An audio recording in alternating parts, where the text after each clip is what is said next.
Ah, yes, game critics, the prime source of influence. They are the people I go to when I want to know how good a game is.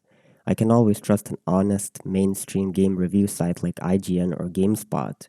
That it's so mechanically rich and still conveys the raw energy and fun of duking it out with huge monsters and action figure-esque hunters is a real design feat. Its progression system stifles it a bit early on, but regardless, Evolve is a deeply rewarding multiplayer experience that packs both brains and brawn. I know everyone looks at a product subjectively, but these reviews are usually pure garbage. Even if you're talking subjectively, as a critic, you should be objective enough to convince people of your opinion. Before we begin, check out Dunky's video about game critics. He makes some valid points like game critic sites being decentralized, which is actually an arguable point because one person cannot review every single product, having lack of consistency, and them losing focus. So, what can I add? Well, let's begin with a major flaw that these mainstream reviews have: content. And by that, I mean what is said or written in the article.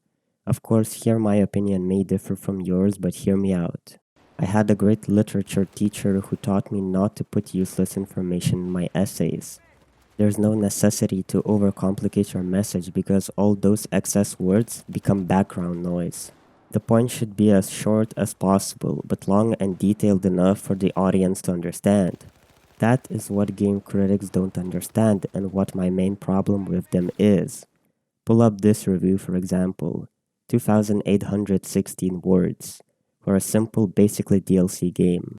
And yes, this is the legendary review which created this meme. The way he leaps off of rooftops and flips backwards to face the camera before falling into a headfirst dive is just full of the exaggerated swagger of a black teen.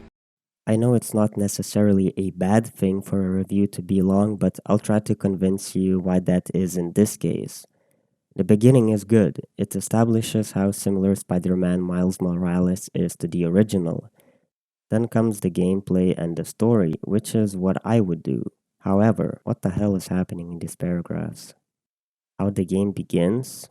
4 paragraphs about the story? Nah. When you're talking about a game setting or narrative, make it at most 1 paragraph. There's absolutely no reason to go on about it for long. Personally, when I watch any type of review, be it movie, tech, game, car, I want to be provided with vital information about the product so I can form an opinion. I don't need to know how Miles' evolution is shown through others. I don't need to know what the first minutes of gameplay look like, and I certainly don't need to know how the main character leaps off of a building. I want to know what the story is about, 2 sentences. Is it good, 3 sentences? What is the game setting, 3 sentences? Then comes gameplay, which should be the biggest part of the review: game mechanics, graphics, replayability, and so on. Of course, after rambling about the story and setting for 5 minutes, we get this gem.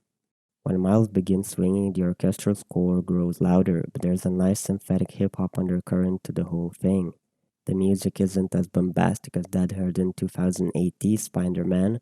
It instead crackles with a soft percussion. It reverberates in your ears with a steady crescendo that stops just short of overtaking the sounds of the city. It allows Miles and to an extent the player to remain clued into New York even while soaring through the air at breakneck speeds to the sound of bombast beats. Look, bro, I know you want to show off your English degree, but come on. Yeah, I always think about the synthetic hip hop undercurrent or a steady crescendo when buying a game. Don't put information that is not necessary to convey the message. Say, the music in this game is great. It fits perfectly in the setting and keeps you entertained during downtime. Maybe it's just me, but it seems like they're trying to get 1,000 words out of a 500-word essay. Actually, open basically any game review and you'll find some useless paragraphs about the story, setting, or even just absolutely random personal notes. Okay, now let's turn to scores. There's really no words needed for this. Fallout 4. Cyberpunk 2077 a 9? Really? I understand if you like the game, but look at it objectively. Bugs beyond belief, lackluster physics and game mechanics? No? Let's not forget Mass Effect Andromeda. The same score as Resident Evil 7? No doubt that every Call of Duty game is always above 8 and even refreshing or original. An absolute gem now. Ah, yes, Games Radar Crash Bandicoot Insane Trilogy. Of course, these days every game is like Dark Souls, and yeah, fishing is harder than Dark Souls, and Cuphead is like Dark Souls, and every game where you die is Dark Souls. Dark Souls is the synonym of difficult. Yes.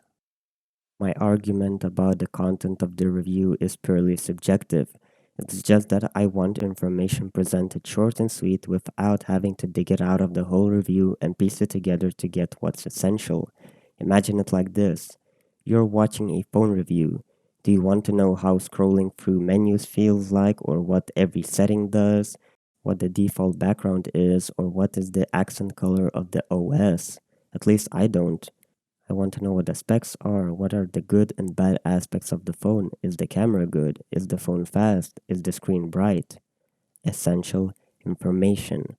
Maybe others like this extensive type of review. It sure isn't for me.